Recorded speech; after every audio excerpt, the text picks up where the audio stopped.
The Neewer F500 is a 5.5-inch touchscreen camera field monitor loaded with features. How's that for an intro? And it comes in a super lightweight and affordable package. And I've been looking for something that'll give me a larger screen to aid focusing, and especially to add more sophisticated exposure tools to my hybrid cameras, but not add significant weight to my video rigs. Those that I like to think of as in the lighter run and gun category. But is this the right tool for the job?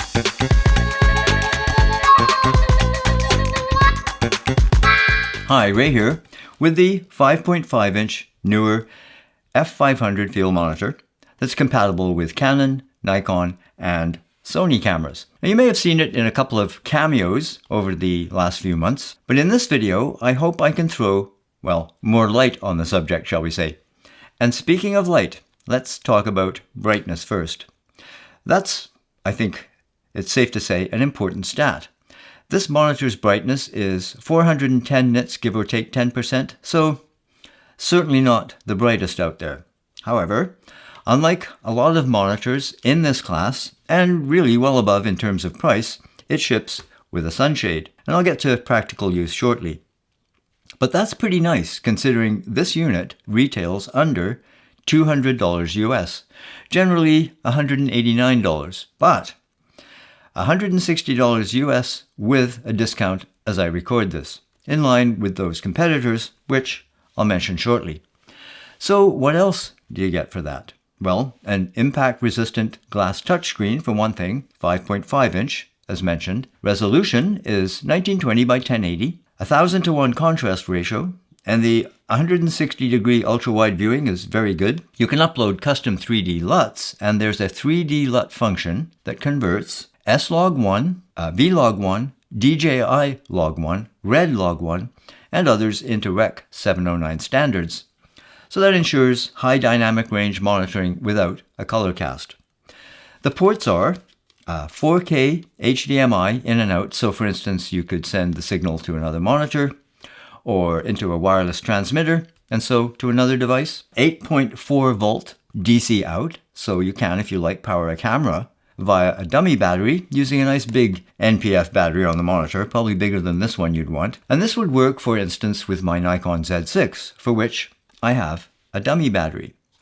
There's a 3.5-inch headphone jack. Other power options beside the battery include Type-C and DC with 12-volt power adapter sold separately. Here's the supported inputs.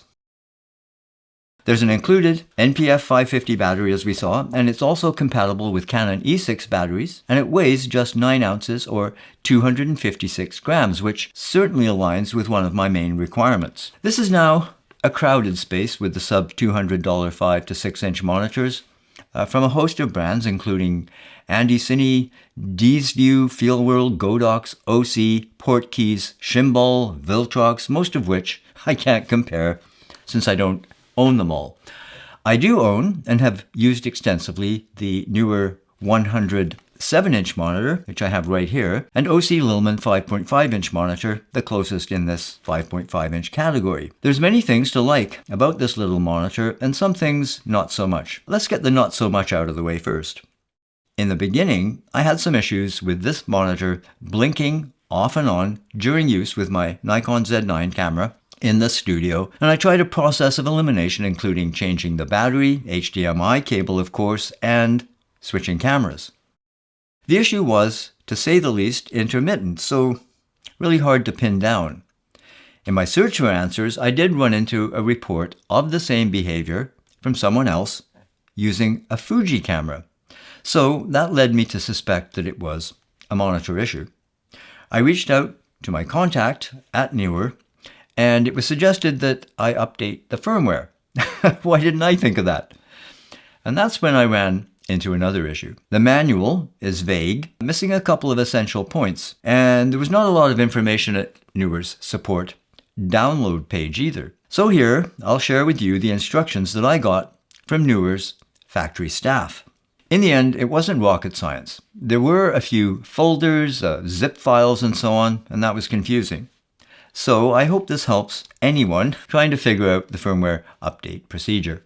After the update, everything seems to be running without any issues. Out of the box, it comes with the monitor itself, hot or cold shoe mountable L bracket with an additional cold shoe mount built in, NPF battery and charger, and the sunscreen. And again, this is something not all the monitors at this price point include. It comes in two parts, a plastic frame that clips easily onto the monitor, and the flexible hood, 7 centimeters, 2 3/4 inches deep, which attaches to the frame with Velcro. One more area that could be improved. The plastic clip attachment might be redesigned to lock more securely to the monitor. Now, it's not about to pop off in normal use, but it can be dislodged if it's caught on something. But the hood is a really welcome addition, and I would say imperative, really, with a monitor less than 1,000 nits. Even though I'm an Englishman, I still don't like to go out in the midday sun without a monitor hood. Even my 1,000 nit Animus Ninja 5 benefits from a third-party hood that fits on a third-party cage, both from SmallRig. Then two HDMI cables, full size and mini. Now, from what I've seen, some seem to have micro. But anyway, we also get a small cleaning cloth, and I think this is the 100th that I now own. You never have too many. The latency is not bad, but it is noticeable. I'm not sure what the exact millisecond spec is, but this is not a monitor you'd use for, say, focus pulling. I'm using a newer product, the F500 5-inch monitor, which again ships with a sunshade. But to my knowledge, neither is any monitor at this price point. I'll say for me at least, the menus, they're not the most intuitive. They come in two flavors. On the top, there's the menu button and the scroll wheel. And this is quite nice, so you don't have to rely entirely on the touchscreen to navigate the menu. Now, that's a real plus, especially when you're wearing gloves. And we do have occasion to wear gloves here in Canada. So a click down on the wheel brings you to the first shortcut menu. You can also access by swiping up from the bottom on the screen. This menu, along the bottom of the screen, includes focus peak, brightness high, soundbar, vector scope, oscillogram, and full waveform, which turns on all the aforementioned except focus peak. Then, those have to be turned off individually. As I said, not really intuitive. Use the wheel to scroll across and a click to turn those functions on and off. The second functions menu is accessed with a long press of the wheel/button or double tap the touchscreen. Incidentally, touch can be disabled and enabled with a single click of the power button. So here in this second menu, or maybe it's the primary menu, I don't know, we have all these options that we can click into and put on and off. And here's where I just have a problem. I want to criticize this. All the way down here, we have false color. Now, false color to me is one of the most important of the exposure tools, and I have to go all the way down here. We have two options, 1 and 2. This, in my opinion, should be in that first horizontal menu bar. At the bottom of all these is the return. I'm not going to go through all these, but here we have grids, safety markings, and so on. The next one down, we have scan mode, aspect. We can click into these or, of course, use the touch screen. So that's what we have there. And next down, we have HDR, LUT switch, import LUTs. That's where you would import your LUTs. And the 3D LUT color, BGR, and RGB. Color, temperature, backlight, brightness, contrast, balance, saturation, hue, sharpness, and etc. Next down here, we have the thumb wheel or volume. You can switch back and forth. You can choose from 9 languages. So OSD transparency, OSD duration, which gives you an option of 5, 10, 15, 20, 25, or perpetuo. And that came in handy when I was compiling all this. Volume, reset, firmware update. And so we had a quick look at that option earlier. Auto power off and return. Note that as long as there's a battery installed, the front light stays on.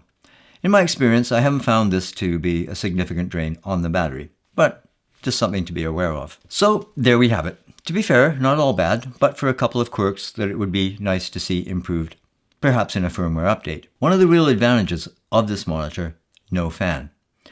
If you don't need recording, and this is why I choose most often a simple monitor, especially with my Nikon cameras that record everything that I need, like 10-bit H.265, even RAW, is to save weight and eliminate fan noise. So this is a completely silent unit. It has vents around the back of the enclosure. It gets warm after a while, but not overly so. I've been using this monitor now for about 4 months, and aside from the teething troubles, as I say now in the past, this is a good monitor for the price, I think.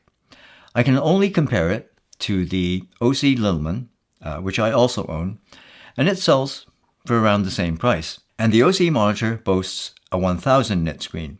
Compared side by side, sure, the Lillman has the advantage in brightness. But as I say, the Neewer comes with a sunshade. The Lillman doesn't. The Lillman gives the option of creating custom menus. The Neewer doesn't. When it comes to menus, neither of these monitors are as user-friendly as, say, options from Atomos, which I think set the benchmark in that area. Mind you, I don't miss the fan noise of the Ninja. Really, if all warriors made that much noise, they'd never successfully sneak up on an enemy. I guess it's hard to build a recording monitor or monitors with larger screens with passive cooling. So there's the F500 5.5-inch monitor from Neewer. I hope you found this video useful. Please do give it the old thumbs up if you did. And if this is your first time here, please do consider subscribing. Hit the notification bell so you don't miss the next videos from me. In the meantime, take care, cheers, and we'll see you later.